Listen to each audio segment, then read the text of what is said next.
Number 5.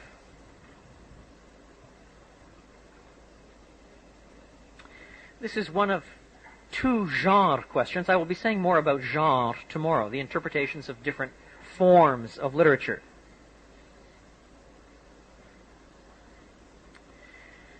But I will introduce one of them now and one for point number 10 or 11, and then I'll talk about genre more comprehensively tomorrow. Be especially careful in the interpretation of Proverbs. For Proverbs must not be interpreted as if they were either universal promises or case law. They are neither one nor the other. They are neither universal promises nor case law. They are Proverbs. Let's take the example, first of all, that I mentioned at the beginning of this session. Proverbs chapter 26. Do not answer a fool according to his folly, verse 4. Verse 5, answer a fool according to his folly. Now, put in the paired line in each case. Verse 4, do not answer a fool according to his folly, or you will be like him yourself. Verse 5, answer a fool according to his folly, or he will be wise in his own eyes. Now, both of those proverbs make sense. You can understand why, if you start answering a fool according to his folly, you bring yourself down to his or her level, and eventually you're just as stupid in your talk as they are. On the other hand, you recognize likewise that in certain instances, to answer a fool with a foolish answer may in fact so expose his or her folly that they're tamed a little bit, cowed, taught something. The question is, when do you do one and when do you do the other? The short answer is, the texts don't say. This is wisdom literature. It's not case law.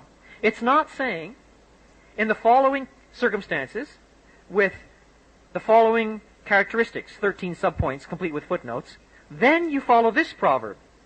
In this circumstance, by contrast, with the following characteristics complete with 14 footnotes, then you follow this. It doesn't work like that. It gives you a principle of life that makes intrinsic sense, but the application of it is dependent in part on thoughtful care, so that you are bringing to pass the fulfillment of the second line of the proverb. In some circumstances, by answering a fool according to his folly, you may be doing good if you're exposing his folly.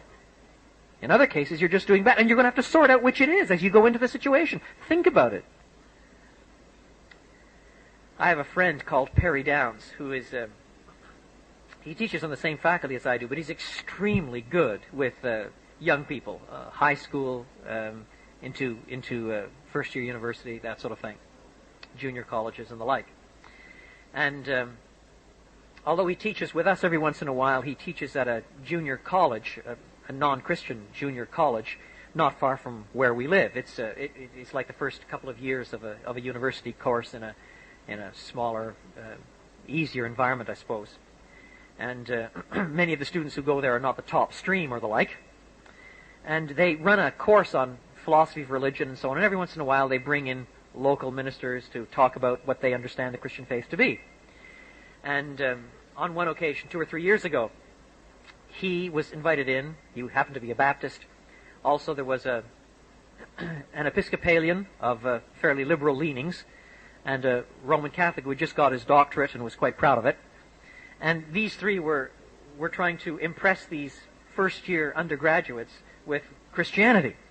And I think I have to say that in Perry's defense, he communicates so well that he was winning all the positive reaction.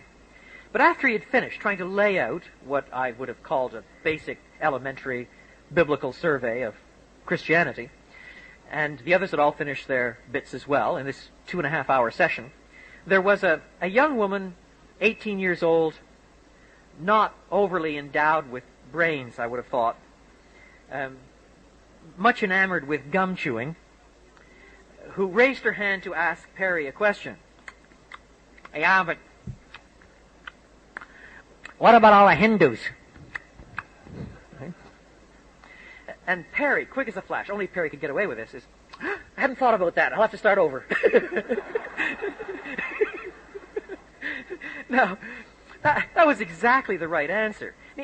In the right context, that can be a serious question. And it has to be thoughtfully and courteously addressed.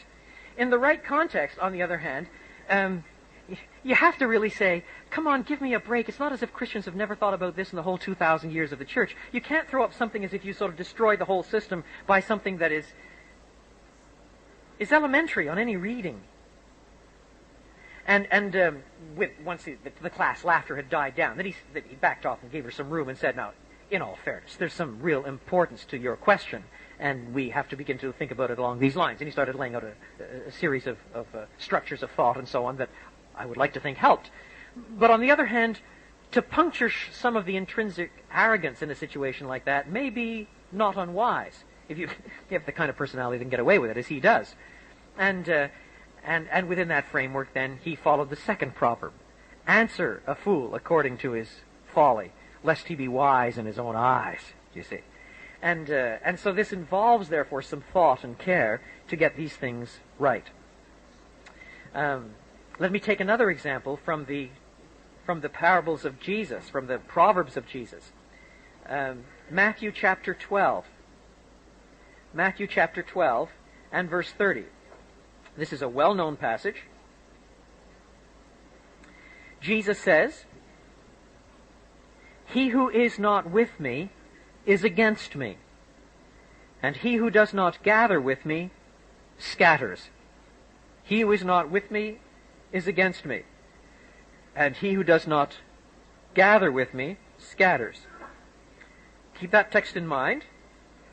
Then, Mark 9:40 parallel Luke 9:50. Mark 9:40 reads, "Whoever is not against us is for us." Now, if you try to put those two texts together in merely mathematical terms, you'll give yourself a headache. Where do people really truly belong? He who is not for us is against us. Turn around, next book. He who is not against us is for us. But, as someone has said, the sayings are not contradictory if you put them in their appropriate context and recognize them as proverbs. The one is spoken to the indifferent about themselves. He who is not for us is against us. It is spoken to the indifferent about themselves. You've got, finally, to choose.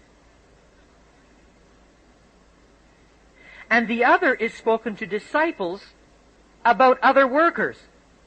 Those who are not against us are for us. Do you see?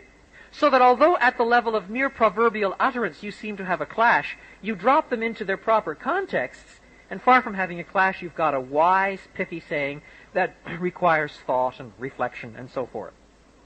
Let me pick up one more pithy saying that is sometimes abused. "Owe no man anything."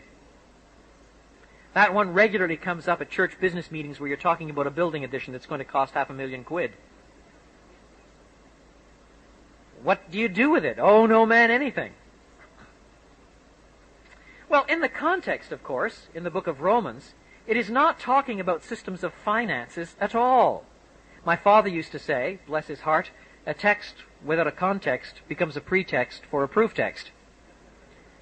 There were well-to-do people, and you tried to do jobs for them. You wangled your way in to do jobs for them, because once you did jobs for them, then they owed you certain things. So they provided you with certain things.